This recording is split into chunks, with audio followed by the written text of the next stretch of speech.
Ayo, it's Miss Haley, and today I'm gonna read The Little Mermaid. Far beneath the ocean waves, in the land of the mer people, lived a lovely young mermaid named Ariel. Her home was an undersea palace. Although it was quite magnificent, she hardly ever spent time there. She preferred to go exploring with her little friend Flounder the fish. Ariel loved to collect objects from the world above the sea.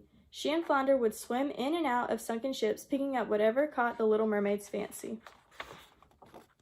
Ariel's father, King Triton, ruled the undersea kingdom. He is very proud of Ariel's many gifts, especially her beautiful singing voice. He had arranged to give a special concert to show his daughter's wonderful talent to all the merfolk. Ariel's sisters sang to begin the concert. Then they sang a special song to introduce Ariel. But Ariel wasn't there. Triton was not pleased. How could Ariel have forgotten to show up for her own debut? As usual, Ariel was off exploring. She had found a sunken ship to play in and had forgotten all about the concert. By the time she returned home, the guests had left. Triton was so angry that he ordered Sebastian, a crab who was his court composer, to follow Ariel and to keep her out of trouble. Later that day, Ariel slipped away again, with Sebastian following close behind. She hadn't gone far when a huge shadow darkened the waters above. "It's a ship," she gasped with delight. Ariel swam to the surface to get a closer look. There were humans on board. One of them was very handsome. Ariel heard all the others call him Prince Eric. But as Ariel watched, a sudden storm took them all by surprise. To her horror, the ship began to sink. Most of the people on board were able to climb safely into a lifeboat, but the handsome young prince was hit by a falling spar and thrown into the churning water. Ariel knew that humans could not live under the sea. She had to save the unconscious prince. There was no time to lose. She darted through the waters to save the prince, as her friend Scuttle watched anxiously. Using all her strength, Ariel dragged the young prince to the shore. Scuttle was waiting for them. The silly bird had put his ear close to Eric's boot. "Sorry, Ariel, I can't make out a heartbeat," said Scuttle. Ariel placed her head on the prince's chest. "Oh, he is breathing, Scuttle," she cried. She was so happy that she began to sing to the prince. At the sound of Ariel's lovely voice, Eric's eyelids began to flutter. "He's going to be all right," Ariel said gratefully. "Now I'd better get back before Father finds out I've left." When the prince opened his eyes, all he saw was his faithful dog Max running to him. Ariel returned home, but she couldn't forget the human prince. As she sat thinking about him, two evil eels named Flotsam and Jetsam watched her with their cunning eyes. "Come with us," they coaxed sweetly. "We know someone who can help you." Ariel followed the slippery eels. Before she knew it, she was inside the deep, dark cave of Ursula, the sea witch. Ursula knew how much Ariel missed Eric. She told the young mermaid that she could help her visit him, for a price. "I will make you human so you can visit your young man," Ursula said. "But you must get him to fall in love and kiss you before the sun sets on the third day. If you fail, you will turn back into a mermaid and return to the sea as my slave." Then Ursula laughed wickedly. "Oh, and one other thing, you must leave your voice with me." Poor Ariel, she would have done anything to see the young prince again, so she signed the agreement. Then the evil witch locked Ariel's beautiful voice inside a magic seashell that she wore around her neck. Flounder and Sebastian watched in amazement as Ursula's magic powers changed Ariel into a human girl. Suddenly, Ariel could no longer live underwater. Luckily, her two friends rushed her up to the surface so she can breathe. Ursula cackled with glee. She intended to make sure Ariel did not get her kiss. Once Ariel was safe on the beach, Scuttle said, "There's something different about you, Ariel. I just can't put my foot on it." Ariel showed him her two legs. She wanted to tell Scuttle about what had happened to her, but since Ursula had taken her voice, Sebastian had to explain. When Ariel tried to stand, she found that balancing on her new legs was harder than it looked. "You can do it," said Scuttle. "Just watch me." Sebastian shook his head in disbelief.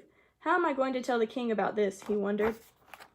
Meanwhile, Eric had not forgotten about the girl who had saved his life. Although he hadn't seen her, he had fallen in love with her wonderful voice.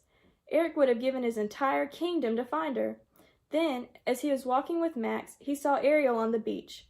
"Have we met before?" Eric asked, his heart skipping a beat. But his hopes were soon dashed when he found out that Ariel could not speak. "She can't be the one," he thought. Still, the prince felt sorry for Ariel, so he brought her to his castle. His servants fed her and gave her pretty clothes to wear. The next day, the prince took Ariel for a coach ride through his kingdom. "She's so lovely," Eric said to himself. "If only she were the girl I've been searching for." The next day, the prince took Ariel for a boat ride. There isn't much time, thought Ariel. If he doesn't kiss me soon, I will become Ursula's slave. Although Ariel didn't know it, the prince was falling in love and was just about to kiss her. But Flotsam and Jetsam had been watching them. They tipped the boat over and sent the young couple tumbling into the water before Ariel could get her kiss.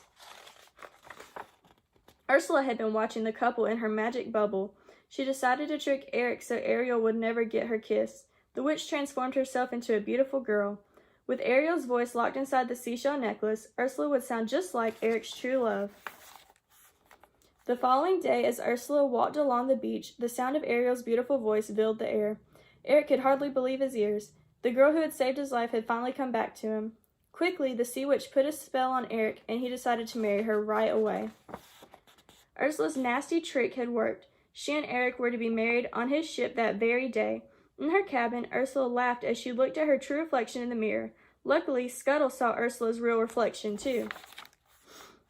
Scuttle and Flounder rushed off to find Ariel and tell her all about the sea witch's latest trick. "Don't worry, Ariel, we'll help you," said Scuttle as Flounder pulled her out to the ship. Then Scuttle flew to the ship. With the help of sea lions, pelicans, and other birds, Scuttle stopped the wedding. As Ariel climbed over the railing, the birds tore at Ursula's clothing and pulled her hair. The seashell fell from Ursula's neck. When it broke, Ariel's voice returned to her instantly. Ariel called out to warn the prince. Then Eric knew he had been tricked, but time had run out. The sun had started to set, and Ariel was already turning back into a mermaid.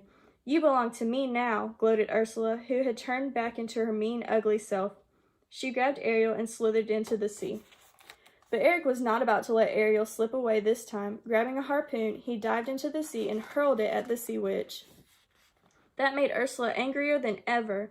She transformed herself into a huge monster and tried to crush poor Ariel and the prince with her black tentacles.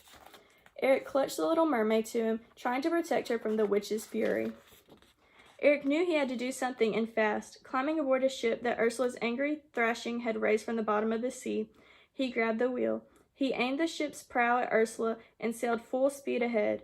As the boat struck the witch, she let out a terrible scream. Then she was gone. Everyone was glad the sea witch was gone, but Ariel was still unhappy. Even Triton could see that his daughter was truly in love. So, using his magical powers, he granted Ariel her dearest wish.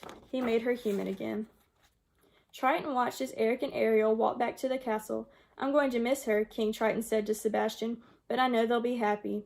Soon after that, Eric and Ariel were married in a splendid shipboard wedding with all the merpeople looking on. And just as King Triton had predicted, they lived happily ever after.